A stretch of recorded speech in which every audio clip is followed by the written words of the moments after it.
terang saya tidak sudi menikah dengan pria yang memaksa mencium anak gadis saya. Putri, kamu sedang lelah. Ayo kita bicara di belakang. Namaku Putri. Usiaku 35 tahun. Dan aku adalah seorang ibu tunggal dari seorang putri remaja bernama Fania. Fania baru saja menginjak usia 13 tahun. Seumur-umur dengan kesedihan yang kupendam sekaligus kebahagiaan yang kurasakan selama ini. 13 tahun yang lalu, suamiku, lelaki yang sangat kucintai, meninggal dunia dalam sebuah kecelakaan truk di jalan tol saat sedang dalam perjalanan dinas keluar kota. Saat itu, Fania masih dalam gendonganku. Masih merah dan mungil. Belum genap berusia 40 hari, dia sudah kehilangan sosok ayah dalam hidupnya. Aku tidak pernah membayangkan akan melalui semua itu sendirian. Jujur, saat pertama kali mendengar kabar bahwa suamiku meninggal, aku merasa langit di atasku runtuh. Seluruh dunia terasa gelap. Fania masih sangat kecil, masih menyusu, masih membutuhkan kehangatan dan kasih sayang yang semestinya datang dari dua orang tua. Tapi aku tidak punya pilihan selain bertahan. Aku harus kuat untuk Fania. Aku harus menjadi ibu sekaligus ayah baginya. 13 tahun berlalu seperti mimpi. Aku bekerja keras membesarkannya seorang diri. Pagi-pagi aku sudah bangun untuk menyiapkan bekal sekolahnya, lalu bergegas ke kantor tempatku bekerja sebagai staf administrasi di sebuah perusahaan swasta. Pulang kerja seringkali sudah malam, tapi aku selalu berusaha menyempatkan waktu untuk menemani Fania belajar, mendengarkan cerita tentang hari-harinya di sekolah, dan memastikan bahwa dia merasa dicintai meskipun hanya memiliki seorang ibu. Banyak orang bertanya kenapa aku tidak menikah lagi. Beberapa teman bahkan menjodohkanku dengan lelaki-lelaki yang mereka anggap baik. Tapi aku selalu menolak dengan halus. Bukan karena aku tidak ingin memiliki pendamping hidup, tapi karena aku terlalu takut. Takut kalau lelaki itu tidak menerima Fania. Takut kalau Fania merasa tersisihkan. Takut kalau rumah yang selama ini damai justru berubah menjadi neraka karena kehadiran orang baru. Aku sudah cukup dewasa untuk tahu bahwa pernikahan bukan hanya tentang cinta dua orang dewasa, tapi juga tentang bagaimana kedua belah pihak bisa saling menerima dan menyayangi seluruh anggota keluarga yang sudah ada sebelumnya. Dan Fania adalah prioritas utamaku. Selalu begitu, sejak dia lahir sampai sekarang, dan sampai kapanpun. Namun, semua keraguan itu mulai luluh ketika Mas Teguh hadir dalam hidupku. Aku pertama kali bertemu Mas Teguh di sebuah acara pernikahan teman kantor. Saat itu aku datang sendirian karena Fania sedang demam dan aku tidak tega meninggalkannya sendirian di rumah meskipun sudah ada mbak asisten yang menjaga. Aku hampir tidak berniat untuk bersosialisasi. Aku hanya ingin datang, memberi ucapan selamat, menyantap makanan seadanya, lalu segera pulang. Tapi Mas Teguh duduk di sampingku. Dia tersenyum ramah, memperkenalkan diri sebagai rekan kerja dari mempelai pria. Dia bilang dia melihatku dari jauh dan merasa ada sesuatu yang menarik. Awalnya aku menganggap itu hanya basa-basi. Lelaki tampan, sukses, dan jelas tidak kekurangan uang. Mana mungkin dia tertarik pada janda beranak satu seperti aku? Tapi Mas Teguh berbeda. Dia tidak berusaha terlalu agresif. Dia tidak memujiku secara berlebihan. Dia hanya mengobrol ringan tentang hal-hal biasa. Tentang makanan di meja prasmanan, tentang hujan yang mulai turun di luar gedung, tentang lagu-lagu yang diputar oleh band pengiring. Dia membuatku merasa nyaman tanpa sedikit pun merasa tertekan. Malam itu, dia meminta nomor teleponku. Aku memberikannya tanpa berpikir terlalu panjang. Seminggu kemudian, dia mengirim pesan. Seminggu setelah itu, dia mengajakku makan malam. 2 minggu kemudian, dia mulai sering mampir ke rumahku dengan alasan, kebetulan lewat. Kebetulan banget, Mas. Rumah saya di ujung gang yang masuknya sampai 3 kilometer dari jalan raya. Candaku suatu ketika. Mas Teguh tertawa. Ya sudahlah, Put. Saya akui. Saya sengaja nyari alasan buat ketemu kamu. Saat itu, rasanya dadaku berdebar seperti gadis belasan tahun lagi. Yang membuatku semakin terkesan adalah bagaimana Mas Teguh memperlakukan Fania. Di awal-awal kedatangannya, dia selalu membawa oleh-oleh untuk Fania.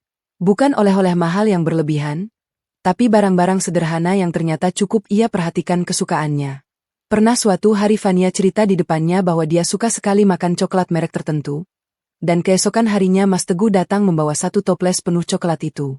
Pernah juga Fania menyebutkan bahwa dia sedang mencari buku novel karya penulis favoritnya yang sudah langka di toko-toko, dan seminggu kemudian Mas Teguh berhasil menemukannya di toko buku bekas di kota lain. Aku mulai merasa bahwa mungkin ini adalah pria yang selama ini aku doakan. Pria yang tidak hanya mencintaiku, tapi juga bersedia menyayangi anakku. Putri, aku sayang kamu apa adanya. Fania juga anakku nanti, kata Mas Teguh suatu malam, saat kami sedang duduk berdua di teras rumahku. Bulan purnama bersinar terang di atas, angin malam berhembus sejuk, dan suara jangkrik terdengar sayup-sayup dari kebun tetangga. Suasana yang begitu romantis, seolah alam pun ikut merestui. Dia menggenggam erat tanganku. Tangannya hangat dan besar. Membuatku merasa aman, merasa terlindungi, merasa bahwa setelah sekian lama berjuang sendirian, akhirnya ada seseorang yang mau berjalan di sampingku. Kamu yakin? Mas? Aku punya Fania. Aku bukan perempuan muda lagi. Aku juga tidak punya harta berlimpah. Ujarku ragu. Aku tidak butuh itu semua, Put. Aku butuh kamu. Aku butuh kalian berdua. Jawabnya mantap. Air mataku menetes. Tangis haru yang sudah lama kutahan akhirnya pecah juga. Aku memeluk Mas Teguh erat-erat, membenamkan wajahku di dadanya yang bidang, dan berbisik pelan. Terima kasih, Mas. Terima kasih sudah mau menerima kami apa adanya. Dan aku percaya, sebodoh itu aku. Mas Teguh semakin sering datang ke rumahku. Awalnya 2 kali seminggu, lalu 3 kali, lalu hampir setiap hari. Dia bilang dia merasa lebih betah di rumahku daripada di rumahnya sendiri yang besar tapi sepi. Aku memakluminya. Aku bahkan merasa tersanjung. Setiap kali datang, dia selalu menyapa Fania terlebih dahulu sebelum menyapaiku. Om Teguh datang. Fen. Serunya dengan nada ceria. Fania yang awalnya dingin dan canggung perlahan mulai terbuka. Dia mulai menyambut Om Teguh dengan senyuman. Mulai mau diajak ngobrol. Mulai mau berbagi cerita tentang sekolah dan teman-temannya. Aku bahagia melihat mereka akrab. Aku pikir, inilah gambaran keluarga kecil yang selama ini aku impikan. Aku, Fania, dan Mas Teguh.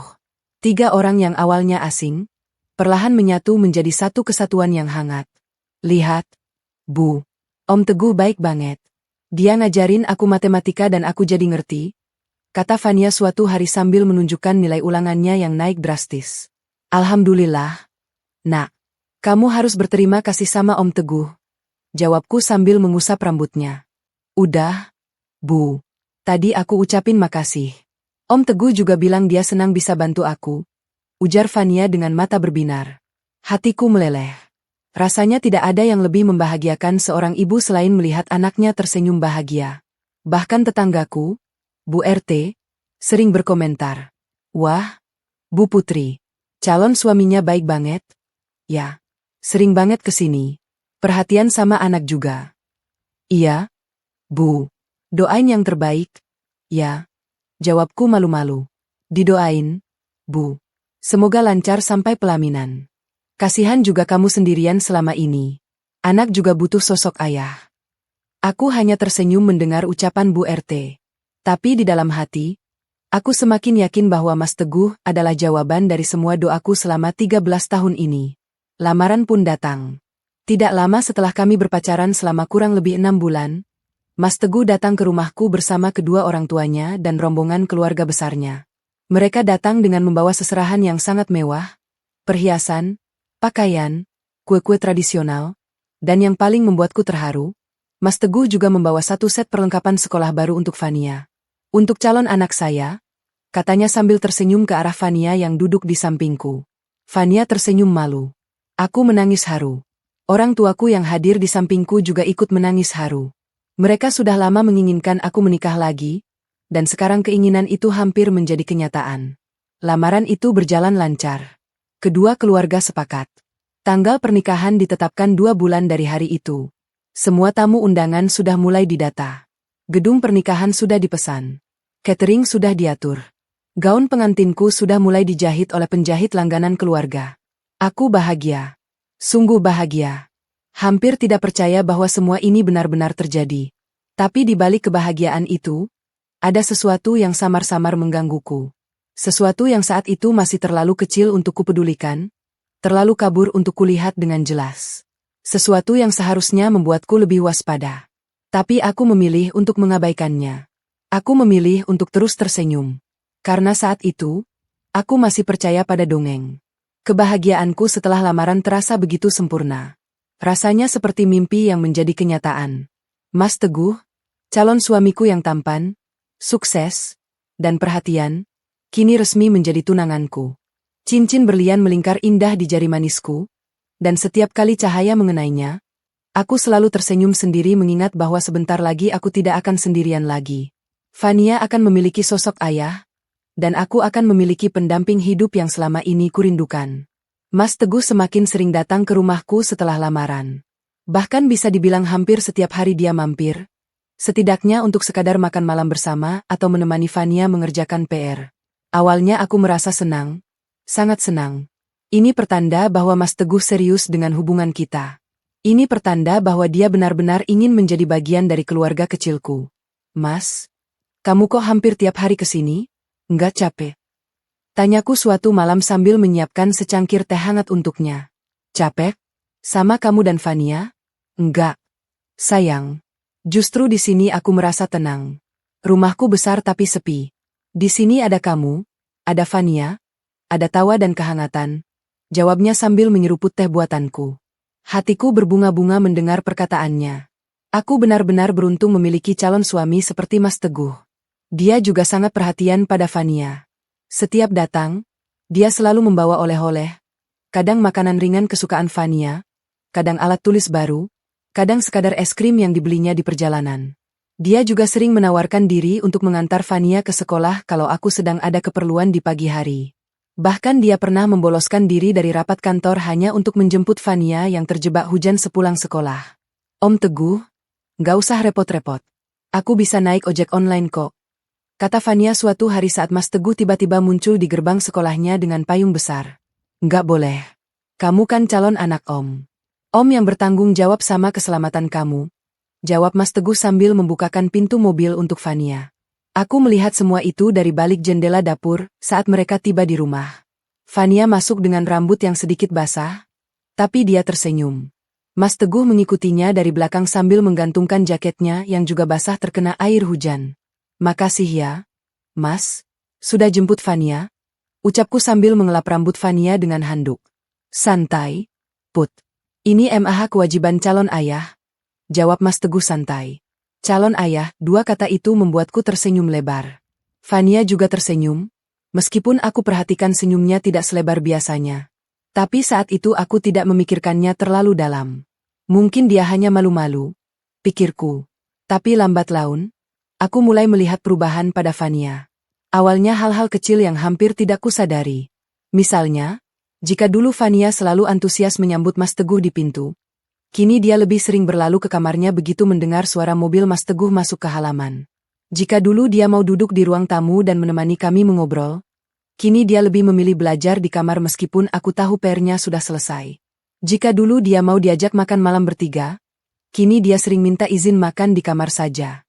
Fen, kok kamu nggak mau makan bareng Om Teguh? Dia kan sudah repot-repot beli ayam goreng kesukaan kamu. Tanyaku suatu malam saat Fania membawa piringnya ke kamar. Nggak apa-apa, Bu. Aku lapar banget. Pengen cepet-cepet makan. Nanti juga kedinginan ayamnya kalau nunggu Om Teguh selesai mandi. Jawab Fania dengan alasan yang menurutnya masuk akal. Aku menghela napas, tapi tidak berkata apa-apa. Mungkin memang dia sedang sangat lapar, pikirku. Atau mungkin ini memang wajar untuk anak remaja seusianya, mulai canggung dengan orang dewasa yang bukan orang tuanya. Tapi malam-malam berikutnya, pola yang sama terus berulang. Fania selalu mencari alasan untuk tidak terlalu lama berada di dekat Mas Teguh. Kadang bilang sedang pusing, kadang bilang ada PR banyak, kadang bilang mau tidur lebih awal. Aku mulai bertanya-tanya. Tapi lagi-lagi, aku mengabaikan rasa penasaranku. Aku bilang pada diriku sendiri bahwa ini hanya masa transisi. Fania masih terbiasa hidup berdua saja denganku. Wajar jika dia butuh waktu untuk menerima kehadiran orang baru. Selain itu, Mas Teguh tidak pernah menunjukkan perilaku yang aneh di depanku. Dia selalu ramah pada Fania. Selalu sopan. Selalu menjaga jarak yang wajar. Tidak pernah ada sentuhan yang tidak pantas atau tatapan yang mencurigakan. Setidaknya, tidak di depan mataku. Sampai suatu malam, Fania datang ke kamarku dengan wajah yang berbeda. Wajah yang gelisah. Wajah yang penuh keraguan. Itu sekitar 3 minggu sebelum pernikahan. Mas Teguh baru saja pulang setengah jam yang lalu. Seperti biasa, dia mampir untuk makan malam, lalu mengobrol sebentar, lalu pamit karena besok pagi dia ada rapat penting. Aku sedang merapikan meja makan ketika Fania muncul di ambang pintu. Wajahnya pucat. Matanya sayu. Tangannya memegang erat ujung baju tidurnya. Gestur yang biasa dia lakukan saat sedang merasa tidak nyaman. Ada apa, nak? Tanyaku sambil meletakkan piring yang masih kupegang. Fania masuk ke kamar dan duduk di tepi tempat tidurku. Dia diam beberapa saat. Aku bisa melihat dadanya naik turun, seolah dia sedang mengumpulkan keberanian untuk mengatakan sesuatu. Bu? Suaranya lirih, hampir seperti bisikan. Iya, sayang. Bu, Om Teguh itu aneh. Akhirnya dia berkata. Jantungku berdegup lebih kencang. Aneh kenapa? Nak. Dia sering pegang bahu aku terlalu lama. Kalau bunda lagi di dapur atau ke belakang, Om Teguh kadang duduk terlalu dekat sama aku di sofa. Terkadang matanya kayak ngeliatin aku beda. Bu. Aku membeku. Ada yang menusuk dadaku, tapi aku belum bisa menyebutnya apa. Maksud kamu, ngeliatin beda? Itu gimana, Fen? Tanyaku pelan. Fania menunduk. Tangannya mulai memilin-milin ujung baju tidurnya semakin erat. Kayak bukan lihat aku sebagai anak kecil. Kayak lihat sesuatu yang aku nggak tahu, Bu. Aku nggak enak. Aku menarik napas panjang. Otakku langsung berputar cepat mencari pembenaran. Mencari alasan. Mencari penjelasan yang bisa menenangkan hatiku sekaligus menenangkan Fania. Fen, mungkin Om Teguh cuma berusaha deketin kamu. Biar kalian akrab. Dia kan calon suami bunda, nanti dia akan jadi ayah kamu. Wajar kalau dia berusaha membangun kedekatan, kataku, dan aku hampir percaya dengan apa yang kukatakan sendiri. Tapi Fania menggeleng pelan. Bukan kayak gitu, Bu. Aku tahu bedanya orang yang mau akrab sama orang yang... Dia tidak menyelesaikan kalimatnya. Aku tidak memaksanya. Coba bunda perhatikan. Ya, nak. Mungkin Om Teguh nggak sadar. Mungkin itu cuma caranya saja. Tapi bunda janji akan lihat-lihat dulu, kataku sambil mengusap punggung tangan Fania. Fania hanya menghela napas. Dia berdiri, mencium punggung tanganku, lalu berjalan pelan keluar kamar. Sebelum dia keluar, dia berbalik dan berkata, Bunda, aku percaya sama bunda. Tapi tolong jangan abaikan aku. Pintu kamarnya tertutup perlahan. Aku terdiam di tepi tempat tidur, memegang cincin di jariku, dan mulai bertanya-tanya. Aku memilih mengabaikan rasa was-was itu. Aku memilih menganggap Fania hanya anak remaja yang canggung dan terlalu peka. Aku memilih percaya bahwa Mas Teguh adalah pria baik yang tidak akan pernah menyakiti anakku. Sebuah keputusan yang sampai sekarang masih aku sesali. Sepanjang malam itu aku tidak bisa tidur. Aku membuka ponselku dan melihat foto-foto Mas Teguh yang tersimpan di galeri. Foto kami berdua saat lamaran. Foto dia dan Fania saat ulang tahun Fania yang lalu. Foto bertiga di restoran. Apa benar dia orangnya baik? Bisik hatiku. Tapi aku segera membungkam suara itu. Aku tidak mau menuduh tanpa bukti. Aku tidak mau menghancurkan pernikahan yang sudah di depan mata hanya karena kegelisahan seorang anak remaja. Lagi pula, Mas Teguh tidak pernah melakukan apapun di depanku. Mungkin Fania memang terlalu sensitif. Atau mungkin aku yang terlalu buta. Malam itu aku tidur dengan hati yang tidak tenang. Fania mungkin juga tidak tidur nyenyak di kamarnya. Dan Mas Teguh, dia mungkin tidur dengan nyenyak, karena dia pikir semua berjalan sesuai rencananya. Hari-hari menjelang pernikahan terasa semakin cepat. Undangan sudah tersebar ke seluruh kerabat, teman, dan rekan kerja. Gedung pernikahan di sebuah hotel berbintang di pusat kota sudah dipesan penuh untuk resepsi. Gaun pengantinku, berwarna putih gading dengan sulaman manik-manik yang indah, sudah selesai dijahit dan tergantung rapi di lemari kamarku. Setiap kali aku membuka lemari dan melihat gaun itu, perasaan campur aduk selalu menyapaku. Ada bahagia, ada gugup, ada harap, tapi juga ada kegelisahan yang tidak bisa kusebutkan namanya. Aku sudah mencoba melupakan apa yang dikatakan Fania beberapa minggu yang lalu. Aku sudah mencoba meyakinkan diriku bahwa semua baik-baik saja, bahwa Mas Teguh adalah pria baik yang tidak akan pernah menyakiti anakku, bahwa Fania hanyalah anak remaja yang sedang berada di fase canggung dengan orang dewasa baru di hidupnya. Tapi kegelisahan itu tidak pernah benar-benar pergi. Ia seperti bayangan yang selalu mengikuti, selalu hadir di sela-sela kebahagiaanku. Mas Teguh tentu tidak mengetahui apa yang ada di kepalaku. Dia tetap datang setiap hari, tetap membawa oleh-oleh, tetap tersenyum ramah pada Fania dan padaku. Dari luar, semuanya tampak sempurna. Dari luar, kami adalah pasangan bahagia yang sebentar lagi akan bersatu dalam ikatan pernikahan. Tapi mataku mulai terbuka. Awalnya tidak sengaja. Aku sedang memasak di dapur. Fania sedang duduk di ruang tamu menemani Mas Teguh yang baru saja tiba dari kantor. Seperti biasa, aku membiarkan mereka berdua di ruang tamu sementara aku menyelesaikan masakan di dapur. Lalu aku mengambil ponselku untuk membalas pesan dari ibuku. Tanpa sengaja, aku menangkap pantulan layar ponsel yang mengarah ke kaca jendela dapur. Dari pantulan itu, aku bisa melihat sedikit ruang tamu. Bukan pemandangan yang jelas, tapi cukup untuk melihat bayangan. Dan aku melihatnya. Mas Teguh duduk di samping Fania. Bukan di seberang, bukan dengan jarak yang wajar, tapi di samping, dengan jarak yang terlalu dekat untuk seorang pria dewasa dengan anak perempuan remaja yang bukan keluarganya. Tangannya terulur, tampak seperti sedang memegang ponsel yang dipegang Fania. Mungkin sedang menunjukkan sesuatu. Tapi posisinya terlalu dekat. Bahunya hampir menyentuh bahu Fania. Wajahnya terlalu dekat dengan wajah Fania. Fania terlihat kaku. Aku bisa melihat bayangannya bergerak sedikit ke samping, mencoba memberi jarak. Tapi Mas Teguh ikut bergerak mendekat lagi. Jantungku berdegup keras. Aku meneguk ludah. Mungkin hanya kebetulan, pikirku. Mungkin dia hanya sedang membantu Fania mengerjakan sesuatu di ponsel. Jangan buru-buru berprasangka buruk. Putri. Dia calon suamimu. Dia orang baik. Aku kembali memasak. Aku mengaduk sayur sop yang mulai mendidih. Tapi mataku tidak bisa lepas dari pantulan di kaca itu. Lalu aku melihat Fania berdiri tiba-tiba. Dia berjalan cepat ke arah kamar mandi. Mas Teguh terdiam di sofa, lalu mengangkat ponselnya sendiri seolah tidak terjadi apa-apa. Beberapa menit kemudian, Fania keluar dari kamar mandi dan langsung berjalan ke kamarnya. Dia tidak kembali ke ruang tamu. "Fen, makan malam sudah siap." Teriakku dari dapur, berusaha membuat suaraku terdengar normal. "Nggak usah, Bu. Aku kenyang.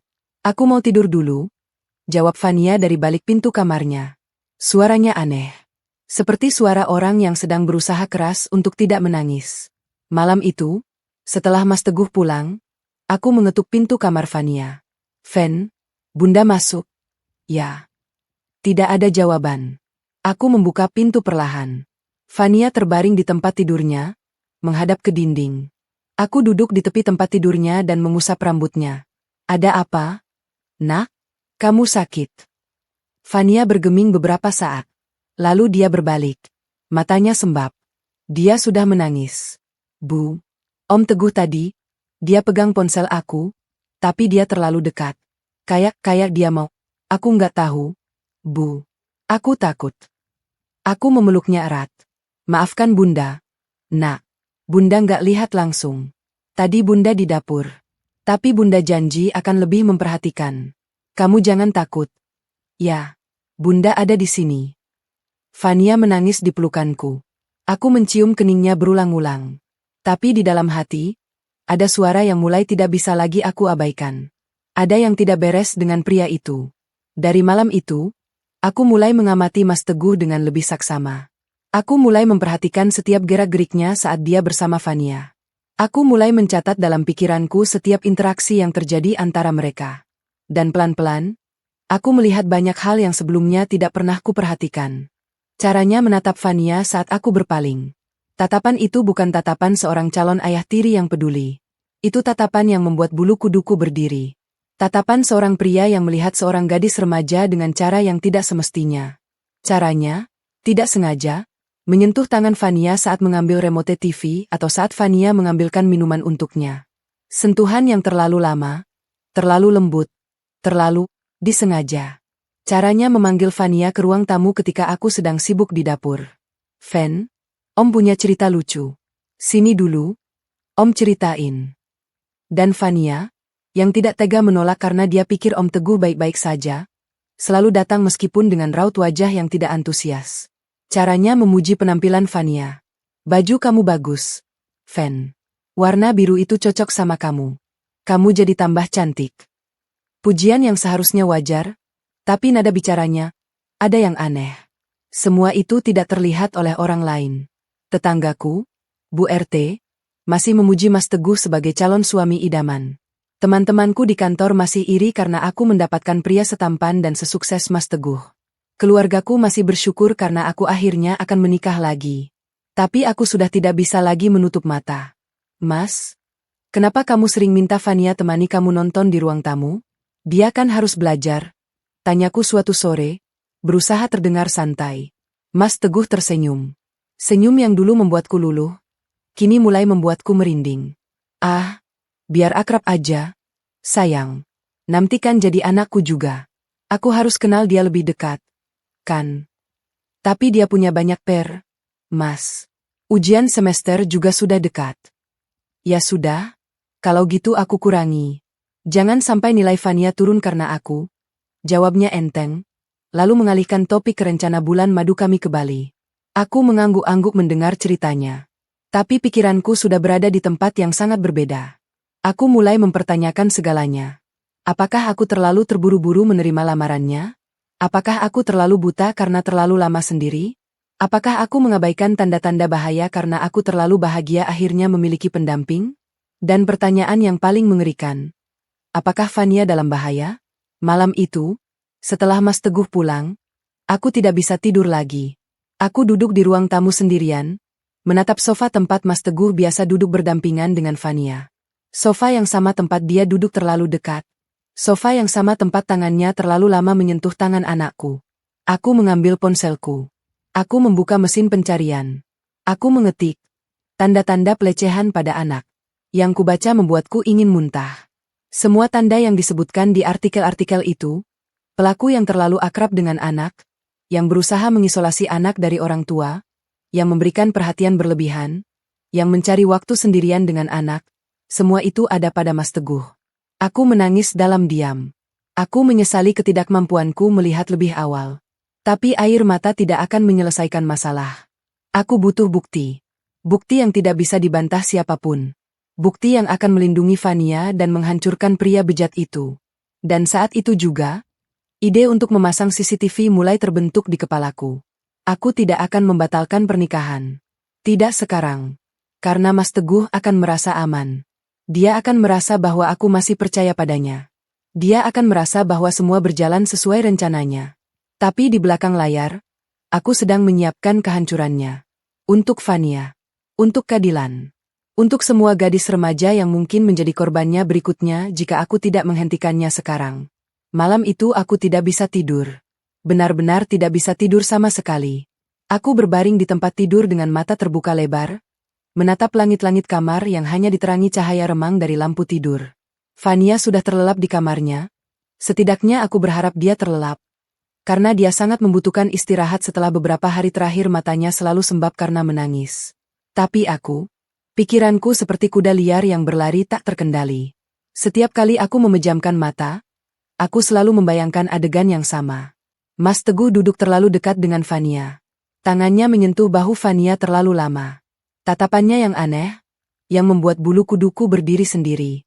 Dan yang paling membuat dadaku sesak, wajah Fania yang ketakutan, yang berusaha tersenyum tapi matanya basah. Bu, Om Teguh itu aneh. Kayak lihat aku beda. Bu. Bunda, tolong jangan abaikan aku. Perkataan Fania berputar-putar di kepalaku seperti rekaman yang rusak. Aku mengutuk diriku sendiri berkali-kali karena tidak percaya padanya sejak awal. Aku mengutuk diriku karena terlalu sibuk dengan kebahagiaanku sendiri, hingga hampir mengorbankan keselamatan anakku sendiri. Dasar ibu bodoh, umpatku dalam hati. Anakmu sendiri sudah bilang tidak nyaman, tapi kamu masih ragu-ragu. Aku duduk di tepi tempat tidur. Tanganku gemetar. Bukan karena dingin, tapi karena marah. Marah pada Mas Teguh, tapi lebih marah pada diriku sendiri. Lalu aku mengambil ponselku. Jam menunjukkan pukul 1.30 dini hari. Rumah sangat sunyi. Hanya terdengar suara lemari es yang kadang menyala dan bunyi jangkrik di kebun belakang. Aku membuka aplikasi belanja online favoritku. Aku tidak tahu persis apa yang aku cari, tapi hatiku sudah menentukan. Jari-jariku mengetik di kolom pencarian. Kamera CCTV kecil. Aku bukan orang yang paham teknologi. Selama ini urusan CCTV dan alat-alat canggih seperti itu adalah ranahnya Mas Teguh. Ironis memang. Tapi untuk malam ini, aku memaksa diriku belajar. Aku membaca panduan, menonton video review di YouTube, dan bertanya pada penjual melalui fitur chat. Aku memilih satu kamera dengan harga yang cukup mahal untuk ukuran dompetku. Sekitar 3 juta rupiah, tapi aku tidak peduli. Untuk keselamatan Fania, berapapun harganya akan kubayar. Aku memesan kamera itu dengan pengiriman instan, yang katanya akan sampai besok pagi sebelum jam 10. Pesanan Bu Putri sudah kami proses. Terima kasih sudah berbelanja di toko kami, tulis penjual itu. Aku membalas dengan stiker terima kasih, lalu menutup aplikasi. Selesai sudah. Tidak ada jalan mundur. Aku kembali berbaring, tapi tetap tidak bisa tidur. Pikiranku melayang kemana-mana. Aku membayangkan skenario terbaik dan terburuk dari apa yang akan aku lakukan. Skenario terbaik, CCTV itu tidak merekam apapun yang mencurigakan. Mungkin selama ini aku terlalu paranoid. Mungkin Fania benar-benar hanya anak remaja yang canggung. Mungkin Mas Teguh benar-benar pria baik yang hanya kurang pandai menjaga jarak. Dan aku akan membongkar CCTV itu dengan perasaan lega, lalu menikahi Mas Teguh dan hidup bahagia selamanya. Tapi aku tahu itu hanya mimpi. Skenario terburuk. CCTV itu merekam sesuatu. Sesuatu yang akan menghancurkan hidupku, tapi juga akan melindungi Fania. Sesuatu yang akan kubawa ke pelaminan dan kusebar di depan semua orang. Sesuatu yang akan membuat Mas Teguh malu 7 turunan. Aku menggigit bibirku. Tanganku meremas erat selimut. Aku tidak akan biarkan siapapun menyakiti anakku. Bisikku dalam gelap. Tidak akan. Bahkan calon suamiku sekalipun. Itu adalah sumpah yang kuucapkan pada diriku sendiri malam itu. Sumpah seorang ibu pada anaknya yang tidak pernah dia ucapkan dengan suara keras, tapi akan dia tepati dengan seluruh jiwa dan raganya. Pagi harinya, aku bangun lebih awal dari biasanya. Fania masih tidur. Aku memeriksa kamarnya dan melihat dia masih terbaring nyenyak dengan boneka beruang kesayangannya. Aku menutup pintu kamarnya pelan-pelan, lalu bersiap-siap. Jam menunjukkan pukul 8.30 ketika bel rumah berbunyi. Seorang kurir dengan jaket orange tersenyum ramah di depan pintu. Bu Putri, paket dari toko elektronik, katanya sambil menyerahkan bungkusan kecil. Terima kasih, Mas. Jawabku sambil menandatangani bukti penerimaan. Aku membawa paket itu ke kamarku dan membukanya dengan hati-hati. Di dalam kotak kecil itu, terdapat sebuah kamera CCTV mungil berwarna hitam, persis seperti yang kulihat di foto. Ukurannya tidak lebih besar dari kotak korek api. Ada kabel penghubung, kartu memori 32 GB, dan buku panduan tipis. Aku membaca buku panduan itu dari awal sampai akhir. 2 kali. Aku tidak mau salah dalam pemasangan. Aku mencolokkan kartu memori, menyambungkan kabel ke sumber listrik, lalu mengunduh aplikasi yang direkomendasikan di ponselku. Butuh waktu hampir 1 jam bagiku untuk benar-benar memahami cara kerjanya. Tapi akhirnya, aku berhasil menghubungkan kamera itu ke ponselku. Layar ponselku menampilkan gambar dari kamera. Saat ini sedang merekam wajahku sendiri yang letih karena semalaman tidak tidur. Ini akan berhasil, kataku pada diriku sendiri. Aku memilih ruang tamu sebagai lokasi pemasangan. Itu adalah ruangan di mana Mas Teguh paling sering berinteraksi dengan Fania. Itu juga ruangan yang paling mudah kuakses untuk pemasangan tanpa terlihat mencurigakan. Aku menyembunyikan kamera itu di balik vas bunga di rak sudut ruang tamu. Vas bunga itu cukup besar dan tidak pernah dipindahkan. Pemberian dari ibuku saat aku pertama kali pindah ke rumah ini. Aku memastikan lensa kamera mengarah ke sofa, tempat di mana Mas Teguh dan Fania biasa duduk. Dari luar, tidak ada yang terlihat aneh. Kamera itu benar-benar tersembunyi. Kabelnya kuumpetkan di balik rak, kemudian kuarahkan ke stop kontak tersembunyi di balik lemari. Selesai. Aku berdiri dan melihat hasil kerjaku. Tidak ada yang akan curiga. Bahkan Mas Teguh yang biasanya jeli sekalipun tidak akan menemukannya. Aku tidak memberitahu siapapun tentang CCTV ini. Bahkan Fania tidak tahu. Aku tidak ingin membuatnya semakin takut. Aku tidak ingin dia merasa bahwa rumahnya sendiri tidak aman. Tapi yang sebenarnya terjadi, akulah yang tidak lagi merasa aman di rumahku sendiri. Akulah yang harus memasang kamera untuk mengawasi calon suamiku sendiri di rumahku sendiri. Ironi yang pahit. Aku kembali ke kamar dan duduk di tepi tempat tidur. Aku membuka aplikasi CCTV di ponselku. Layar menunjukkan gambar ruang tamu yang kosong. Sepi. Sunyi. Aku berharap tidak akan melihat apapun. Bisikku pelan. Aku berharap ini hanya kuasanku yang berlebihan. Aku berharap Mas Teguh benar-benar baik. Tapi di sudut hatiku yang paling dalam, aku tahu itu hanya harapan palsu. Dan takdir berkata lain. Sepanjang hari itu, aku berusaha bersikap normal. Aku pergi ke pasar, memasak untuk makan siang, menemani Fania yang sedang libur sekolah, dan membalas pesan-pesan dari keluarga yang menanyakan persiapan pernikahan. Mas Teguh mengirim pesan di sore hari. Put, malam ini aku mampir ya. Aku bawakan makanan dari luar, biar kamu tidak repot masak. Aku membalas dengan stiker tersenyum, tapi tanganku gemetar saat mengetik. Baik, Mas. Aku tunggu. Lalu aku membuka aplikasi CCTV sekali lagi. Pastikan kamera berfungsi dengan baik. Pastikan posisinya tidak berubah. Pastikan rekaman akan tersimpan. Semuanya berfungsi. Malam itu, Mas Teguh datang dengan senyum lebar di wajahnya. Dia membawa ayam goreng dari restoran favoritku dan sekotak donat untuk Fania. Dia menyapa Fania dengan ramah, duduk di ruang tamu, dan memulai percakapan ringan seperti biasa. Aku menyajikan minuman, lalu kembali ke dapur dengan alasan membereskan peralatan masak. Tapi ponselku tetap kugenggam. Aku membuka aplikasi CCTV, dan aku menyaksikan semuanya dari dapur, dari balik layar ponselku, dengan jantung yang berdegup kencang dan air mata yang siap tumpah kapan saja. Mas Teguh belum melakukan apapun malam itu. Dia masih bersikap wajar. Dia hanya mengobrol dengan Fania tentang sekolah, tentang donat yang dibawanya, tentang film yang sedang tayang di bioskop. Tapi aku tahu ini baru permulaan. Aku akan bersabar. Aku akan membiarkan Mas Teguh merasa aman. Aku akan membiarkan dia lengah. Dan ketika bukti itu sudah ada di tanganku, aku akan menghancurkannya. Mas Teguh datang lebih awal dari biasanya. Biasanya dia datang sekitar pukul 7 malam, tapi hari itu dia sudah sampai pukul 5:30. Aku masih sibuk di dapur, menyiapkan bahan-bahan untuk makan malam. Tumisan bawang putih mulai harum ketika aku mendengar suara mobilnya masuk ke halaman. Putri, aku datang. Serunya dari luar. Aku menyeka tangan dengan celemek dan berjalan ke pintu. Mas Teguh berdiri dengan senyum lebar, menggenggam kantong plastik berisi beberapa bungkus makanan. Mas bawain sop buntut dari langganan kita. Biar kamu tidak usah masak banyak-banyak, katanya sambil mencium pipiku. Makasih, Mas. Masuk dulu?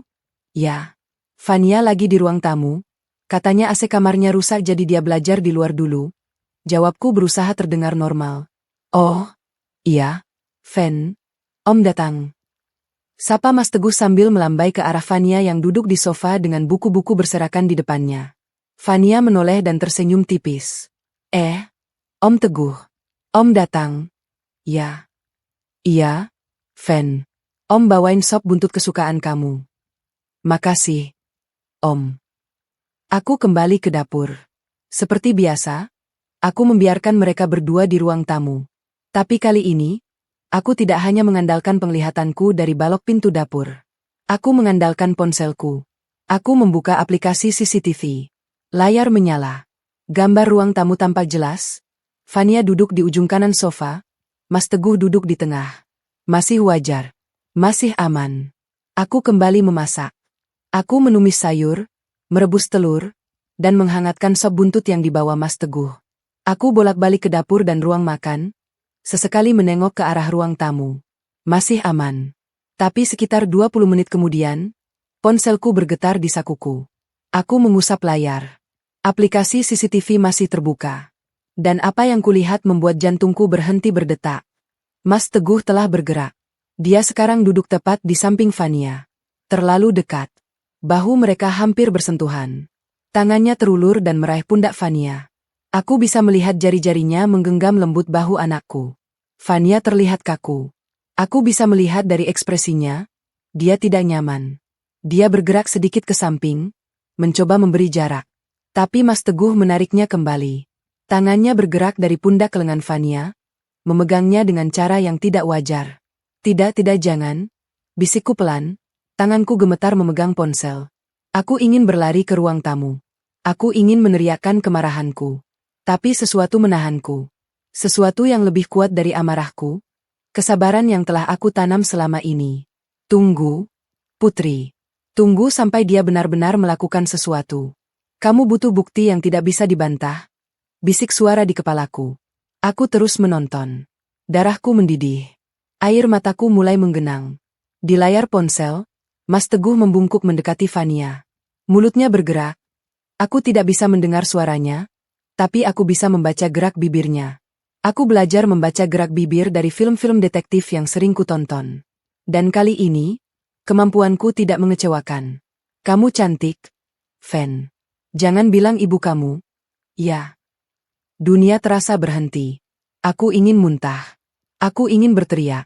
Aku ingin merobek-robek wajah pria itu dengan tanganku sendiri. Fania mencoba berdiri. Aku melihat dia berusaha melepaskan diri. Tapi Mas Teguh memegang pergelangan tangannya. Cengkeramannya kuat. Aku bisa melihat jari-jari Fania memutih karena tertekan. Lalu Mas Teguh mendekatkan wajahnya. Sangat dekat. Hampir mencium. Fania mendorongnya sekuat tenaga. Kali ini dia berhasil melepaskan diri. Dia berlari meninggalkan sofa, meninggalkan buku-bukunya yang berserakan. Aku mendengar suara pintu kamar Fania dibanting dari kejauhan. Mas Teguh duduk di sofa. Dia menghela napas. Dia mengusap wajahnya dengan kedua tangan, lalu merapikan pakaiannya. Dia berdiri dan berjalan ke dapur, menemuiku yang berdiri membeku di depan kompor dengan air mata yang sudah tidak bisa kutahan lagi. Sayang, kamu kenapa? Tanyanya polos. Wajahnya tenang, seolah tidak terjadi apa-apa. Seolah beberapa detik yang lalu dia tidak hampir mencium anakku. Aku menunduk. Aku tidak sanggup menatap wajahnya. Masuk angin, Mas. Mungkin terlalu capek. Jawabku dengan suara yang berusaha ku kendalikan. Aku menggigit bibirku sampai hampir berdarah untuk menahan isak.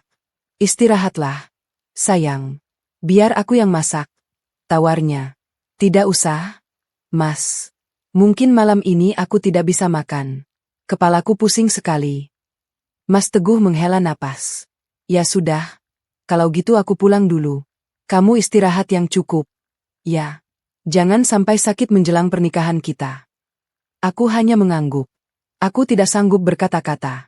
Mas Teguh mencium keningku. Sentuhan yang dulu terasa hangat, kini terasa seperti api membakar. Lalu berjalan ke pintu. Aku mendengar mobilnya melaju pergi. Setelah dia benar-benar pergi, aku berlari ke kamar Fania. Pintunya terkunci. Bunda? Nak, buka pintunya. Panggilku sambil mengetuk pelan. Aku mendengar isak tangis dari balik pintu. Beberapa saat kemudian, terdengar bunyi kunci berputar. Pintu terbuka. Fania berdiri di ambang pintu dengan wajah basah oleh air mata. Matanya merah. Tangannya masih gemetar. Dia memelukku langsung, erat sekali, seperti kapal kecil yang berpegangan pada pelabuhan di tengah badai. Bu, Om Teguh tadi, dia, Fania tersedu-sedu, tidak mampu menyelesaikan kalimatnya. Aku memeluknya erat. Aku membelai rambutnya. Aku mencium keningnya. Dan aku menangis bersamanya. Bunda tahu, Nak. Bunda lihat semuanya. Bisikku pelan. Fania terkejut. Dia mendongak. Bunda lihat, tapi Bunda kan di dapur. Bunda pasang CCTV, Fen. Bunda sudah pasang CCTV sejak beberapa hari yang lalu. Karena Bunda percaya sama kamu. Karena Bunda tidak mau mengabaikan kamu lagi. Fania menangis lebih keras. Tapi kali ini, tangisnya berbeda. Bukan tangis ketakutan. Tangis lega. Tangis seorang anak yang akhirnya didengar oleh ibunya. Maafkan Bunda, Nak. Bunda tidak mendengarkanmu dari awal. Bunda terlalu sibuk dengan kebahagiaan Bunda sendiri sampai hampir mengorbankan kamu. Maafkan Bunda, Fen. Maafkan Bunda. Aku terus mengucapkannya berulang-ulang, seperti mantra penyesalan yang tidak akan pernah cukup untuk menebus kesalahanku. Fania menggeleng. Bunda, sekarang Bunda sudah percaya, kan? Bunda percaya, Nak. Dan Bunda akan membuat Om Teguh membayar semuanya. Fania terdiam. Dia menatap mataku yang kini tidak lagi penuh keraguan, tapi penuh tekad. Bunda mau apa? Tanyanya pelan. Bunda tidak akan membatalkan pernikahan, Fen. Fania terkejut. Wajahnya berubah pucat. Tapi Bu, kenapa? Bunda masih mau nikah sama dia setelah dia? Aku tersenyum. Bukan senyum bahagia. Senyum seorang ibu yang tahu persis apa yang akan dia lakukan. Bunda akan menjalani pernikahan itu, Fen. Bunda akan menuntaskannya. Tapi di atas pelaminan, di depan semua tamu undangan, Bunda akan memutar rekaman CCTV itu. Bunda akan membongkar semua kelakuannya di depan orang tuanya, keluarganya, teman-temannya. Dia akan malu 7 turunan, Nak. Fania menatapku dengan mata membulat. Bunda beneran. Beneran? Sayang. Dan kamu tidak usah datang ke pernikahan itu. Kamu akan Bunda titipkan di rumah nenek. Bunda tidak mau kamu menyaksikan sendiri kekacauan yang akan Bunda buat. Fania memelukku lagi. Bunda, aku takut. Takut kalau Bunda kenapa-napa. Bunda tidak akan kenapa-napa, Fen. Bunda kuat. Bunda harus kuat. Untuk kamu. Malam itu, aku dan Fania tidur dalam satu kamar. Seperti dulu saat dia masih kecil dan takut tidur sendirian. Aku memeluknya sepanjang malam, mendengarkan napasnya yang perlahan menjadi teratur saat dia terlelap. Aku tidak bisa tidur. Aku hanya berbaring, menatap langit-langit kamar, dan merencanakan kehancuran Mas Teguh. Rekaman CCTV itu sudah aman tersimpan di ponselku. Aku juga sudah menyalinnya ke 2 USB berbeda. Satu untuk cadangan, satu untuk diputar di acara pernikahan. Aku sudah menghubungi operator sound yang akan bertugas di resepsi. Kebetulan dia adalah sepupuku, Rian, yang bisa diajak bekerja sama. Rian, minggu depan kamu pegang sound di pernikahan aku, kan? Tanyaku lewat telepon keesokan harinya. Iya, Put. Ada apa? Aku minta tolong. Pasang layar proyektor di belakang pelaminan. Aku akan kasih kamu USB. Pas aku angkat tangan, kamu putar video yang ada di USB itu. Rian diam sejenak. Video apa? Put? Nanti kamu lihat sendiri. Tapi jangan bilang siapa-siapa. Ya, janji. Janji, Put. Tapi kamu nggak apa-apa. Aku baik-baik saja, Rian. Untuk pertama kalinya setelah sekian lama, aku benar-benar baik-baik saja. Aku menutup telepon. Aku menatap ponselku, di mana rekaman CCTV itu tersimpan. Aku membukanya lagi. Aku menontonnya sekali lagi. Aku ingin muntah. Aku ingin menjerit. Tapi aku menahannya. Karena air mata tidak akan menyelesaikan masalah. Tapi bukti akan. 3 hari.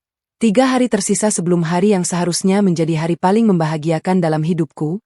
Tapi kusiapkan menjadi hari kehancuran untuk pria yang hampir kujadikan suami. Aku tersenyum. Aku bersandiwara dengan sempurna. Setiap pagi aku bangun, berdiri di depan cermin, dan berkata pada diriku sendiri, hari ini kamu akan berpura-pura menjadi calon pengantin yang bahagia. Kamu akan berpura-pura bahwa kamu tidak tahu apa-apa. Kamu akan berpura-pura bahwa Mas Teguh adalah pria baik yang pantas mendapatkan cintamu. Dan aku melakukannya. Aku melakukannya dengan sangat baik. Pagi pertama setelah malam yang menghancurkan itu, Mas Teguh datang dengan wajah ceria. Dia membawa sekotak donat dan seikat bunga mawar merah untukku. Aku menyambutnya dengan senyum lebar, memeluknya, dan mencium pipinya. Semua dilakukan dengan hati yang membeku. Mas, semalam aku minta maaf ya tiba-tiba pingsan. Kayaknya aku kurang tidur, kataku dengan nada manja. Enggak apa-apa, sayang. Yang penting kamu sekarang sudah sehat. Kamu harus jaga kesehatan. Ya, pernikahan kita tinggal 3 hari lagi, jawab Mas Teguh sambil mengelus rambutku. Aku ingin meludahi tangannya. Tapi aku tersenyum. Fania mana? Tanyanya. Oh, Fania aku titipkan di rumah neneknya dulu. Biar tidak keganggu sama persiapan pernikahan yang ramai. Kamu tahu sendiri, anak remaja itu butuh ketenangan kalau mau belajar. Mas Teguh mengangguk. Aku melihat ada sedikit kelegaan di wajahnya. Dia lega karena Fania tidak ada. Dia lega karena tidak ada hambatan untuk bertemu denganku. Atau mungkin, dan ini membuat darahku mendidih, dia lega karena tidak ada kesempatan untuk mengganggu Fania lagi. Tapi aku tidak peduli. Fania sudah aman di rumah ibuku. Aku sudah berpesan pada ibuku untuk tidak mengizinkan siapapun menjemput Fania kecuali aku sendiri. Ibuku tentu saja bertanya kenapa, tapi aku hanya bilang aku butuh ketenangan. Ibuku tidak banyak bertanya. Dia tahu aku sedang stres menghadapi pernikahan. Sepanjang 3 hari itu, aku dan Mas Teguh menghabiskan banyak waktu bersama. Kami mengecek ulang daftar tamu. Kami memastikan pesanan kue pernikahan sudah siap. Kami mencoba lagi gaun pengantinku yang sudah selesai dijahit. Kami memilih lagu-lagu yang akan diputar saat resepsi. Mas, kamu mau lagu apa untuk first dance kita? Tanyaku pura-pura antusias. Terserah kamu, sayang. Yang penting kita bahagia, jawabnya. Bahagia, kata itu terasa seperti pisau di tenggorokanku setiap kali diucapkannya. Di sela-sela kebahagiaan itu, aku terus menyempurnakan rencanaku. Aku menghubungi Dian, sahabatku yang paling aku percaya. Dian adalah satu-satunya orang di luar keluargaku yang tahu seluruh cerita. Aku tidak bisa menyimpan rahasia ini sendirian. Aku butuh seseorang yang bisa menjadi sandaran jika semuanya meledak. Dian, kamu tahu Mas Teguh yang akan aku nikahi? Tahu? Put. Calon suami idaman semua orang itu, kan?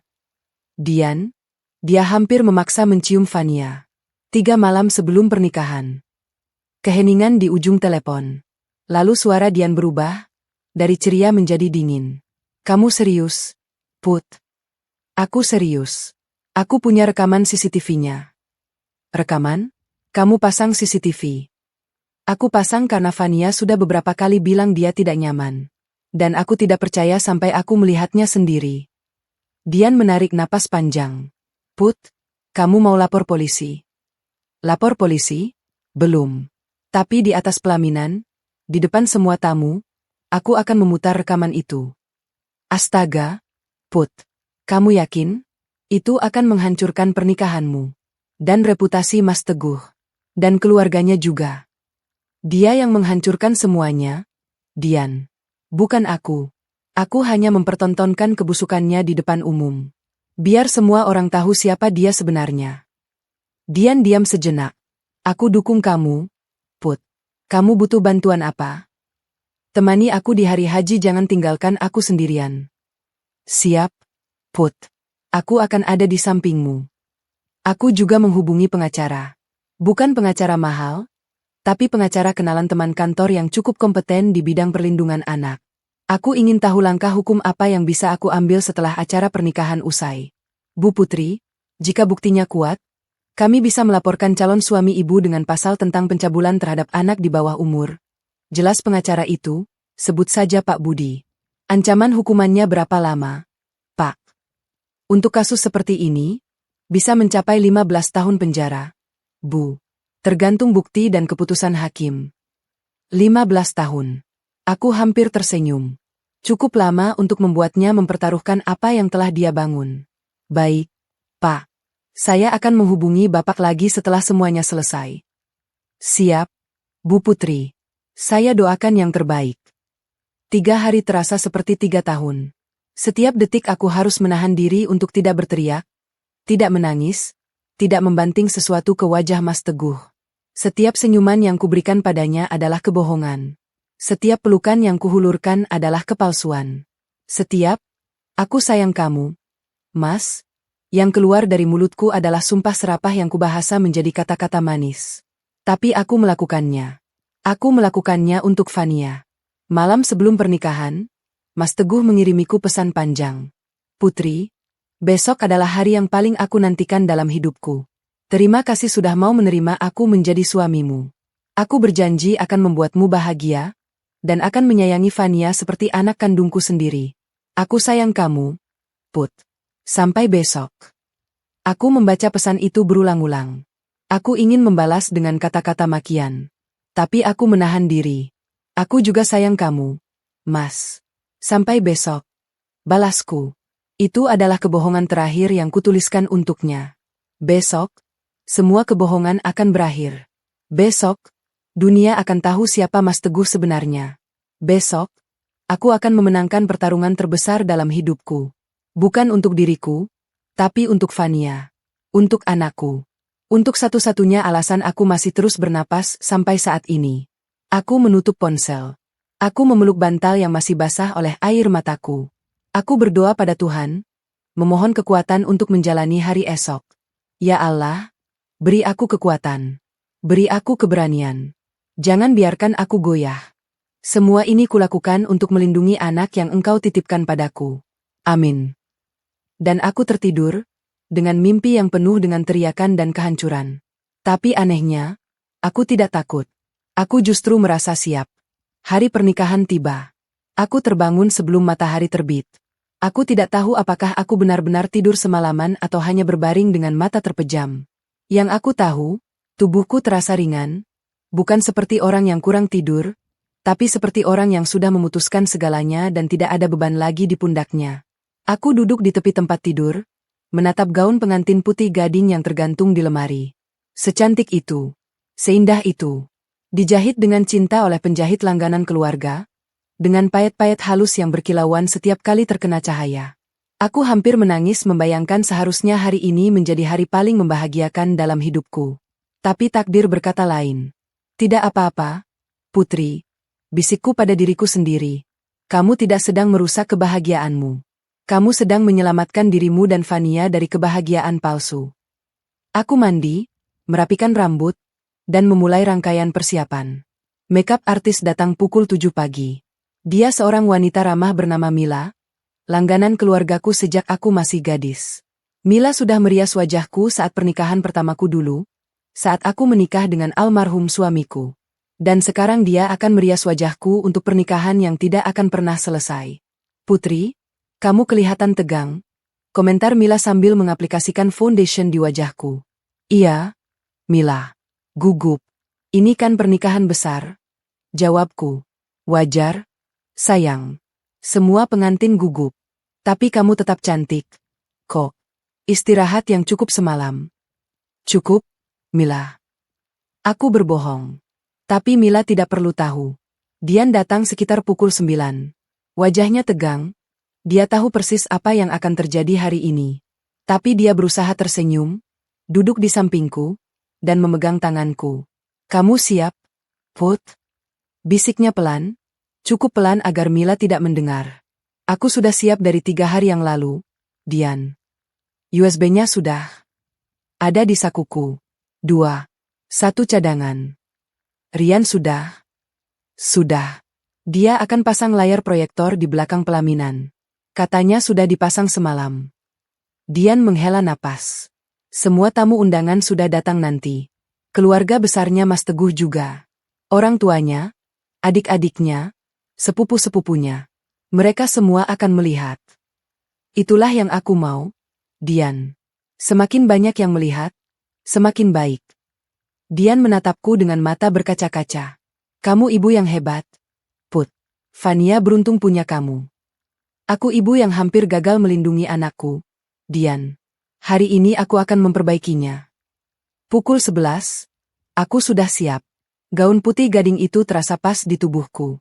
Kerudung pengantinku mengalir indah hingga ke bawah pinggang. Makeupku sempurna. Mila memang ahli dalam pekerjaannya. Aku tampak cantik. Tapi mataku merah karena semalaman tidak tidur. Mila mengira aku gugup dan menangis bahagia. Aku tidak membantahnya. Mobil pengantin sudah menunggu di depan rumah. Aku naik dengan Dian menemani. Perjalanan menuju gedung pernikahan memakan waktu sekitar 30 menit. Sepanjang perjalanan, aku hanya diam memandang keluar jendela. Melihat pepohonan, gedung-gedung, dan orang-orang yang berlalu lalang menjalani hidupnya masing-masing. Mereka tidak tahu bahwa di dalam mobil ini, seorang pengantin perempuan sedang mengatur napasnya untuk menghancurkan pernikahannya sendiri. Put, kamu yakin gak mau ngasih tahu orang tuamu dulu? Tanya Dian hati-hati. Tidak. Biar mereka melihat sendiri. Biar mereka tahu kenapa pernikahan ini batal. Aku tidak mau ada yang bisa membela Mas Teguh setelah semua ini. Tapi mereka akan kaget. Ibumu pasti syok. Ibuku kuat, Dian. Dia sudah melalui banyak hal.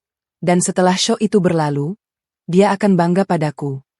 Aku berdoa semoga benar demikian. Kami tiba di gedung pernikahan pukul 11:30. Gedung itu megah, sesuai dengan status Mas Teguh sebagai pengusaha sukses. Lampu-lampu kristal menggantung di langit-langit. Dekorasi bunga segar berwarna putih dan merah muda memenuhi setiap sudut panggung. Ratusan kursi sudah terisi oleh tamu undangan yang datang dengan pakaian terbaik mereka.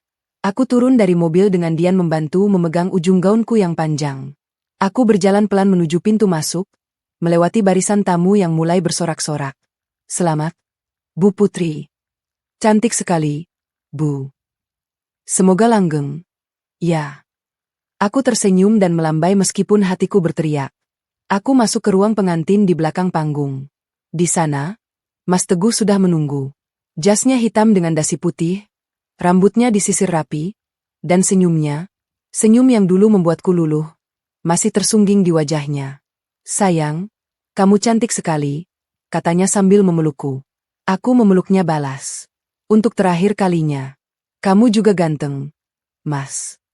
Aku nggak sabar. Sebentar lagi kita resmi jadi suami istri. Iya, Mas. Sebentar lagi. Aku tersenyum. Senyum yang paling manis yang pernah kuberikan padanya. Dari balik tirai, aku bisa mendengar suara gemuruh tamu undangan. Pembawa acara sudah mulai membuka acara. Ada tawa, ada tepuk tangan, ada doa-doa yang dipanjatkan untuk kebahagiaan kami berdua. Aku meremas USB di sakuku. Masih aman. Masih ada. Acara berjalan. Sungkeman kepada orang tua. Mas Teguh bersimpuh di depan ibu dan ayahnya, mencium tangan mereka, meminta restu. Aku melakukan hal yang sama di depan orang tuaku. Ibuku menangis haru. Ayahku menepuk pundakku dengan bangga. Kamu anak yang baik, Put. Bapak bangga sama kamu, bisik ayahku. Aku hampir menangis mendengarnya. Tapi aku tahan. Terima kasih, Pak. Rangkaian acara terus berjalan. Ijab kabul akan segera dimulai. Penghulu sudah duduk di depan dengan pakaian dinasnya. Tapi sebelum ijab kabul dimulai, ada sesi sambutan dari mempelai wanita. Biasanya hanya ucapan terima kasih singkat dan permintaan doa restu. Tidak lebih dari 5 menit. Tapi ini bukan acara biasa. Pembawa acara memanggilku. Mari kita dengarkan sambutan dari calon mempelai wanita, Ibu Putri. Tepuk tangan menggema. Aku berdiri. Aku meraih mikrofon dari tangan pembawa acara. Aku menatap Mas Teguh yang duduk di sampingku, tersenyum penuh kasih ke arahku. Aku menatap tamu undangan. Ratusan pasang mata tertuju padaku. Keluarga besarku. Keluarga besar Mas Teguh. Teman-teman kantorku. Teman-teman kantor Mas Teguh. Tetangga. Kerabat. Semua ada di sini. Aku menarik napas dalam-dalam. Assalamualaikum warahmatullahi wabarakatuh. Selamat pagi dan salam sejahtera untuk kita semua. Pertama-tama, saya ingin mengucapkan terima kasih yang sebesar-besarnya atas kehadiran Bapak, Ibu, Saudara, dan Saudari sekalian di acara pernikahan saya dengan Mas Teguh hari ini. Tepuk tangan lagi. Aku berhenti. Aku menatap ke seluruh penjuru ruangan. Namun, dengan segala hormat, saya ingin menyampaikan bahwa pernikahan ini tidak jadi. Denting sendok garpu berhenti. Suara tawa dan obrolan langsung padam. Ruangan berubah sunyi. Sunyi yang mencekik. Mas Teguh menoleh ke arahku dengan wajah pucat. Putri, kamu ngomong apa? Aku tidak menoleh padanya. Mataku tetap tertuju ke seluruh tamu undangan. Saya tidak akan menikah dengan pria yang 3 malam sebelum pernikahan kita, hampir memaksa mencium anak kandung saya yang berusia 13 tahun. Ruangan itu meledak. Gedung pernikahan yang sedetik lalu penuh dengan kebahagiaan dan tawa, kini berubah menjadi lautan keterkejutan. Tamu undangan saling berpandangan dengan mata membulat. Mulut-mulut terbuka. Beberapa orang mulai berbisik-bisik. Suaranya seperti dengungan lebah yang mengerikan. Mas Teguh berdiri. Wajahnya pucat pasi, tapi dia berusaha tersenyum. Senyum yang terlihat dipaksakan, terasa kaku dan dingin. Putri, kamu sedang tidak baik-baik saja. Stres mungkin. Ayo kita bicara di belakang. Dia meraih lenganku, tapi aku menariknya dengan kasar. Lebih kasar dari yang aku rencanakan. Jangan sentuh saya. Suaraku meninggi. Bukan histeris, tapi tegas. Tegas seperti seorang ibu yang tidak akan membiarkan siapapun menyakiti anaknya lagi. Mas Teguh mundur selangkah. Wajahnya mulai berubah, dari pucat menjadi kemerahan. Entah karena marah atau malu. Putri, ini fitnah. Kamu gila. Aku tidak pernah. Fitnah. Aku tersenyum pahit. Senyum yang membuat beberapa tamu di baris depan bergidik. Baiklah, Mas. Mari kita lihat fitnah atau bukan. Aku mengangkat tangan kananku. Di balik panggung, Rian, sepupuku yang sudah kuberi instruksi, mengangguk. Layar proyektor besar di belakang pelaminan menyala. Apa-apaan ini? Teriak Mas Teguh. Dia menoleh ke arah layar, lalu ke arah operator sound, lalu ke arahku. Panik mulai merayap di wajahnya. Duduk. Mas. Tonton. Ini karyamu sendiri, kataku dingin. Layar itu menampilkan rekaman CCTV. Aku sudah memotong bagian-bagian yang tidak perlu, hanya adegan-adegan penting yang ingin kuperlihatkan. Pertama, rekaman beberapa hari sebelum insiden besar. Mas Teguh duduk di sofa, terlalu dekat dengan Fania. Tangannya menyentuh pundak Fania. Fania bergeser, Mas Teguh mengikutinya. Aku bisa melihat dari raut wajah Fania bahwa dia tidak nyaman. Sangat tidak nyaman. Beberapa tamu undangan mulai berteriak pelan. Seorang wanita di baris depan, bibiku, menutup mulutnya dengan tangan. Ya Allah, bisiknya. Lalu rekaman puncaknya. Malam 3 hari sebelum pernikahan. Mas Teguh duduk di samping Fania.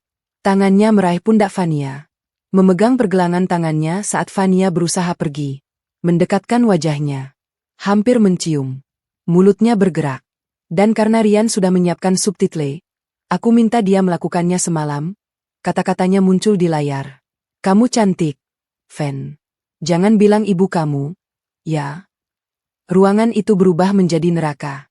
Ayah Mas Teguh berdiri dari kursi kehormatan. Wajahnya merah padam. Bukan karena malu, tapi karena amarah yang meledak-ledak. Dia berjalan cepat ke arah Mas Teguh dan tanpa kata-kata, dia menampar pipi anaknya sendiri. Sekali. 2 kali. Keras. Kamu ini anak sialan. Sampai hati kamu melakukan itu pada anak orang. Teriaknya, suaranya menggema di seluruh ruangan. Ibu Mas Teguh pingsan. Beberapa kerabat langsung mengerumuninya, membawanya ke ruang belakang. Mas Teguh mencoba kabur. Dia berjalan mundur ke arah belakang panggung, tapi beberapa pria dari keluarganya sudah menghadang. Pergi. Aku tidak kenal kamu. Teriak seorang pria yang ku kenal sebagai paman Mas Teguh. Kamu malu-maluin seluruh keluarga, Teguh. Tambah yang lain. Tamu undangan mulai bergerak. Beberapa dari keluarga besarku, paman-pamanku, sepupu-sepupuku, bahkan tetanggaku yang biasa kusapa Pak RT, mereka bangkit dari kursi dan mulai mengerumuni Mas Teguh. Dasar bejat. Anak umur 13 tahun kau ganggu. Baru mau nikah, kelakuannya sudah kayak setan. Anak orang diganggu, berani-beraninya. Aku tetap berdiri di pelaminan, menyaksikan semuanya dari atas. Dian memegang tanganku erat-erat, mungkin takut aku pingsan. Tapi aku tidak akan pingsan. Aku sudah terlalu kuat untuk itu. Put, kamu hebat, bisik Dian. Belum selesai, Dian. Aku melangkah maju. Mikrofon masih di tanganku. Taman. Teriakku. Suaraku memecah keributan. Semua orang menoleh padaku. Saya tidak akan menghentikan kalian untuk melampiaskan kemarahan. Tapi saya ingin mengatakan satu hal. Saya sudah menyiapkan pengacara. Setelah acara ini selesai, saya akan melaporkan Mas Teguh ke kantor polisi dengan pasal pencabulan terhadap anak di bawah umur. Dan saya minta semua yang hadir di sini untuk bersedia menjadi saksi. Aku berbalik ke arah keluarga Mas Teguh. Ayahnya yang masih berdiri dengan tangan gemetar. Ibunya yang sudah sadar dan menangis terseduh-seduh di pelukan kerabat.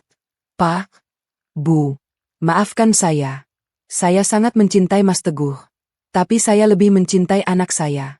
Saya tidak akan pernah menikahi pria yang menyakiti anak kandung saya. Saya harap Bapak dan Ibu mengerti. Ayah Mas Teguh mengangguk. Wajahnya hancur. Bukan karena aku, tapi karena anaknya sendiri. Kami yang minta maaf. Nak. Kami gagal mendidik anak kami dengan benar, katanya dengan suara parau. Di tengah keributan, beberapa pria akhirnya menyeret Mas Teguh keluar gedung. Jas pengantinnya robek di bagian lengan. Dasinya miring. Wajahnya penuh bekas tamparan dan mungkin pukulan.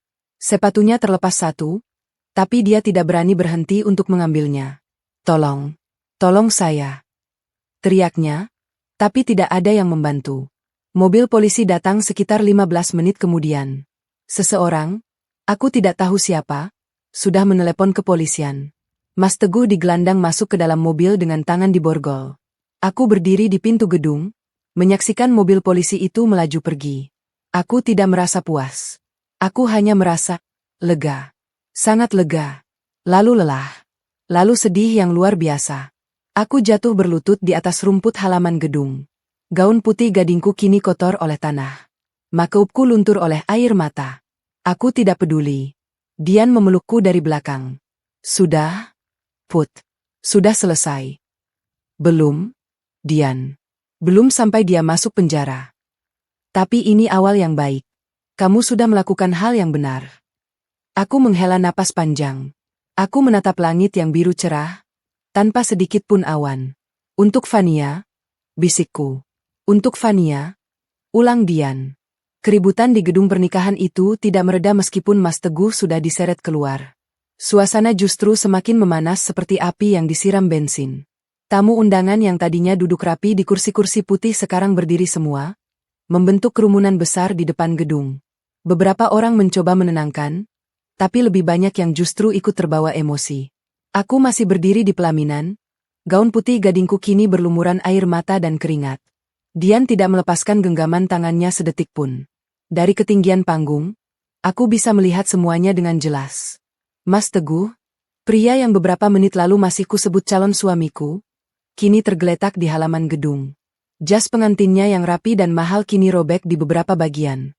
Dasinya yang putih terlepas dan terinjak-injak oleh kerumunan. Wajahnya yang tampan kini bengkak di pipi kiri, bekas tamparan ayahnya sendiri. Ada juga bekas pukulan di sudut bibirnya, darah mengalir tipis. Tolong saya, teriaknya dengan suara parau, tangannya terangkat mencoba melindungi kepala dari pukulan yang terus berdatangan. Tapi tidak ada yang menolongnya. Paman-pamanku, 3 orang bersaudara dari pihak ibuku, berdiri di barisan paling depan. Mereka adalah laki-laki yang biasa ku kenal lembut dan pendiam, tapi hari ini mereka berubah menjadi singa yang mengamuk. Berani-beraninya kau pegang-pegang anak saudara kami. Teriak Paman Budi, pria tertua di antara mereka, sambil menarik kerah baju Mas Teguh. Kami percaya kau sama keponakan kami, ini balasannya. Tambah Paman Joko, yang kedua, dengan suara bergetar menahan amarah. Paman Dedi, yang termuda, bahkan tidak bicara. Dia hanya mengepalkan tinjunya dan beberapa kali menghujamkan ke punggung Mas Teguh saat yang lain berusaha menarik pria bejat itu berdiri. Keluarga Mas Teguh sendiri terpecah. Beberapa dari mereka justru ikut memaki. Ayah Mas Teguh, pria tua yang kukenal sebagai sosok alim dan disegani di lingkungannya, kini berdiri dengan tubuh gemetar. Wajahnya merah padam, bukan karena demam, tapi karena malu yang luar biasa. Bawa dia ke kantor polisi. Teriak ayah Mas Teguh. Suaranya menggema di tengah keributan. Biarkan dia diproses sesuai hukum. Kami sekeluarga tidak akan melindungi anak bejat ini. Ibu Mas Teguh sudah sadar dari pingsannya, tapi dia hanya bisa menangis terseduh-seduh di pangkuan iparnya. Tidak ada kata-kata yang keluar dari mulutnya selain isak tangis. Bu, maafkan saya. Aku ingin mendekati Ibu Mas Teguh, tapi Dian menarik tanganku. Jangan, Put. Biar mereka menyelesaikan urusan keluarga mereka dulu. Kamu sudah cukup melakukan bagianmu. Aku mengangguk. Dian benar. Aku tidak perlu ikut campur lagi. Kerumunan semakin membesar. Beberapa tamu yang tadinya hanya menonton dari kejauhan kini ikut mendekat. Ada yang merekam dengan ponsel, tidak tahu untuk apa, mungkin untuk viral, mungkin untuk bukti. Ada yang berteriak-teriak menghina. Ada juga yang berusaha melerai, tapi usahanya sia-sia. Dasar keparat. Anak kecil kau ganggu, muka tebal. Malu-maluin 7 turunan. Kata-kata itu melayang seperti anak panah, menembus Mas Teguh yang sudah tidak berdaya di tanah. Aku melihat seorang pria, aku mengenalnya sebagai tetangga Mas Teguh, mengambil sepatu Mas Teguh yang terlepas dan melemparkannya ke arah wajahnya. Sepatu itu mengenai dahi Mas Teguh. Dia memekik kesakitan. Teriakku dari pelaminan. Aku tidak tahu kenapa aku berkata begitu. Mungkin karena kasihan, atau mungkin karena aku tidak ingin keributan ini berubah menjadi pembunuhan. Semua orang menoleh ke arahku. Jangan bunuh dia. Biar dia hidup dan menanggung malu seumur hidupnya. Biar dia merasakan apa yang Fania rasakan. Kematian terlalu mudah untuknya. Kerumunan itu terdiam sejenak. Lalu seseorang dari barisan belakang berseru. Bawa ke kantor polisi. Seruan itu diikuti oleh yang lain. Bawa ke kantor polisi. Bawa ke kantor polisi. Suara itu bergema seperti nyanyian perang.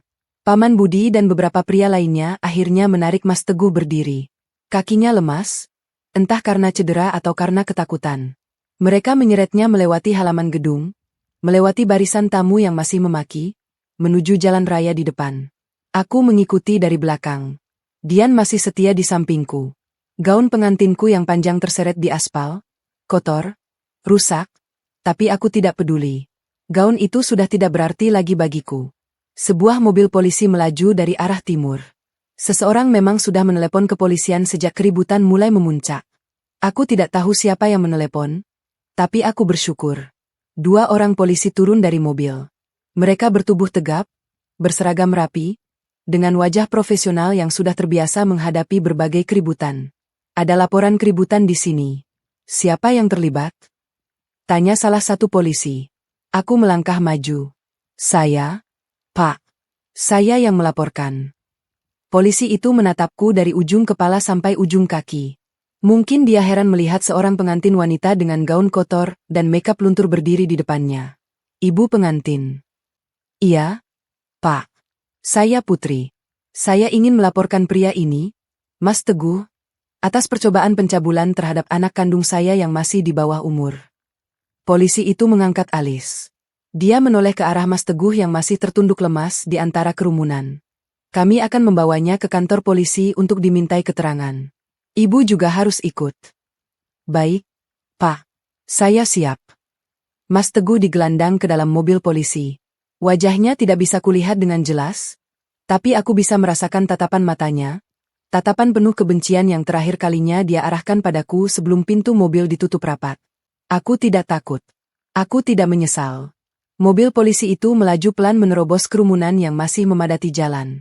Beberapa orang berteriak-teriak mendukungku. Beberapa yang lain hanya diam menatap dengan mata berkaca-kaca. Dian memegang bahuku. Ayo, Put. Aku akan temani kamu ke kantor polisi. Terima kasih, Dian. Aku tidak tahu harus bagaimana tanpa kamu. Itulah kenapa kamu punya sahabat. Aku berbalik sejenak. Aku menatap gedung pernikahan yang masih berdiri megah dengan dekorasi bunga yang mulai layu terkena panas matahari. Gedung yang seharusnya menjadi saksi bisu kebahagiaanku, kini menjadi saksi bisu kehancuran pria yang hampir kujadikan suami. Selamat tinggal, mimpi. Bisikku pelan. Lalu aku berjalan menuju mobil Dian, meninggalkan semua kenangan pahit di belakangku. 2 minggu setelah hari itu, hidupku mulai menemukan ritme yang baru. Ritme tanpa Mas Teguh. Ritme tanpa persiapan pernikahan. Ritme tanpa rasa takut yang terus-menerus mengganggu pikiranku. Fania sudah kembali ke rumah. Aku menjemputnya dari rumah nenek sehari setelah keributan di gedung pernikahan. Sepanjang perjalanan pulang, dia tidak banyak bicara. Aku tahu dia penasaran dengan apa yang terjadi, tapi dia tidak bertanya. Mungkin dia takut dengan jawabannya. Atau mungkin dia sudah bisa menebak. Sampai di rumah, aku memeluknya lama sekali. Kami menangis berdua di ruang tamu yang sama tempat Mas Teguh hampir menciumnya. Awalnya Fania terlihat gelisah, matanya terus menerawang ke sofa tempat kejadian itu berlangsung. Fen, Bunda sudah mencabut CCTV-nya. Tidak ada lagi kamera di ruang tamu. Kataku pelan. Fania menghela napas lega. Bunda, apa yang terjadi di gedung pernikahan? Aku bercerita. Semuanya. Dari awal sampai akhir. Bagaimana aku berdiri di pelaminan? Bagaimana aku membatalkan pernikahan di depan semua tamu? Bagaimana aku memutar rekaman CCTV? Bagaimana Mas Teguh digeruduk massa? Bagaimana dia akhirnya digelandang ke kantor polisi? Fania mendengarkan dengan mata membesar. Beberapa kali dia menutup mulutnya dengan tangan. Beberapa kali dia menangis. Tapi di akhir ceritaku, dia tersenyum. Senyum pertama yang aku lihat dari wajahnya setelah berminggu-minggu. Bunda hebat, katanya pelan. Bunda yang hebat? Kamu yang hebat. Fen. Kamu yang berani bicara. Kamu yang tidak diam saja. Bunda hanya... Aku menangis lagi. Bunda hanya memperbaiki kesalahan Bunda karena tidak mendengarkanmu dari awal. Tapi Bunda akhirnya mendengarkan, kan? Iya, Nak. Bunda akhirnya mendengarkan. Keesokan harinya, aku pergi ke kantor polisi untuk menindaklanjuti laporanku. Pengacara yang sudah aku hubungi sebelumnya, Pak Budi, menemaniku. Dia adalah pria parubaya dengan kacamata tebal dan suara yang tenang, persis seperti yang aku butuhkan di tengah kekacauan ini. Bu Putri, kabar baik. Rekaman CCTV yang Ibu berikan sangat kuat. Selain itu, kami juga punya kesaksian dari beberapa saksi, termasuk keluarga ibu dan beberapa tamu undangan yang melihat langsung insiden itu di gedung pernikahan. Jelas Pak Budi. Apakah cukup untuk memenjarakannya, Pak? Untuk kasus percobaan pencabulan anak di bawah umur, hukumannya bisa berat. Apalagi dengan bukti yang begitu jelas. Saya optimis Mas Teguh akan divonis minimal 5 tahun penjara. 5 tahun. Aku mengangguk. Tidak sebanyak yang aku harapkan, tapi cukup untuk membuatnya mempertaruhkan reputasi dan masa depannya. Terima kasih, Pak Budi. Tolong urus semuanya. Siap, Bu Putri. Saya akan berusaha semaksimal mungkin. Hari-hari berlalu. Fania perlahan mulai pulih. Dia mulai mau makan dengan lahap lagi. Mulai mau bercerita tentang sekolah. Mulai mau tertawa mendengar lelucon bodohku. Tapi aku tahu ada luka yang tidak akan pernah benar-benar sembuh. Ada bekas yang akan selalu tersisa di ingatannya. Aku juga berusaha pulih. Aku berhenti membuka ponsel lama yang masih menyimpan percakapan dengan Mas Teguh. Aku menghapus semua fotonya dari galeri. Aku mengembalikan cincin lamaran yang dia berikan. Aku titipkan pada ayahnya melalui perantara, karena aku tidak sanggup bertemu langsung dengan keluarga mereka. Ayah Mas Teguh mengirim pesan singkat beberapa hari kemudian. Nak Putri, kami sekeluarga minta maaf sebesar-besarnya. Kami gagal mendidik Teguh dengan benar. Kami tidak akan pernah memaafkan perbuatannya. Terima kasih sudah berani mengungkap semuanya. Semoga kamu dan Fania selalu dalam lindungan Tuhan. Aku tidak membalas pesan itu. Aku hanya menghela napas dan melanjutkan hidup. 1 bulan setelah pernikahan yang gagal itu, aku berdiri di depan cermin kamarku. Aku tidak lagi mengenakan gaun pengantin. Aku hanya memakai daster rumah yang nyaman dan rambut yang diikat asal-asalan. Wajahku tidak semerah dan semanis dulu saat masih dipulas makeup oleh Mila. Tapi ada sesuatu yang berbeda. Mataku lebih jernih. Senyumku lebih ringan. Bahuku tidak lagi terasa berat. Aku tidak perlu lagi berpura-pura menjadi orang yang bahagia. Aku tidak perlu lagi tersenyum pada pria yang membuat bulu kuduku berdiri. Aku tidak perlu lagi takut meninggalkan Fania sendirian di ruang tamu. Aku hanya perlu menjadi ibu. Dan itu sudah cukup. Fania masuk ke kamarku tanpa mengetuk. Seperti biasa. Bu, besok aku ulangan matematika. Bisa temani aku belajar? Bisa? Sayang. Bunda selesai dulu nyetrika baju. Bunda, aku sayang Bunda. Aku menoleh. Fania jarang sekali mengucapkan kata-kata itu secara langsung. Biasanya dia lebih suka menunjukkan lewat tindakan, membantu mencuci piring, menyiapkan kopi untukku, atau sekadar duduk diam di sampingku saat aku sedang lelah. Bunda juga sayang kamu, Fen. Lebih dari apapun di dunia ini. Fania tersenyum. Senyum yang tulus. Senyum yang tidak lagi dibayangi rasa takut. Aku memeluknya. Untuk kesekian kalinya dalam beberapa minggu terakhir. Bunda, kita nggak butuh Om Teguh, kan? Bisiknya di pelukanku. Tidak, Nak. Kita tidak butuh siapapun selain kita berdua. Janji. Janji. Dan itulah hidupku sekarang. Hidup berdua dengan Fania. Tidak ada rencana menikah lagi. Tidak ada pangeran yang kutunggu. Tidak ada lelaki yang kumintai tempat di sisiku. Aku punya anak perempuan yang harus kulindungi. Dan aku akan melindunginya dengan apapun caranya. Sampai kapanpun.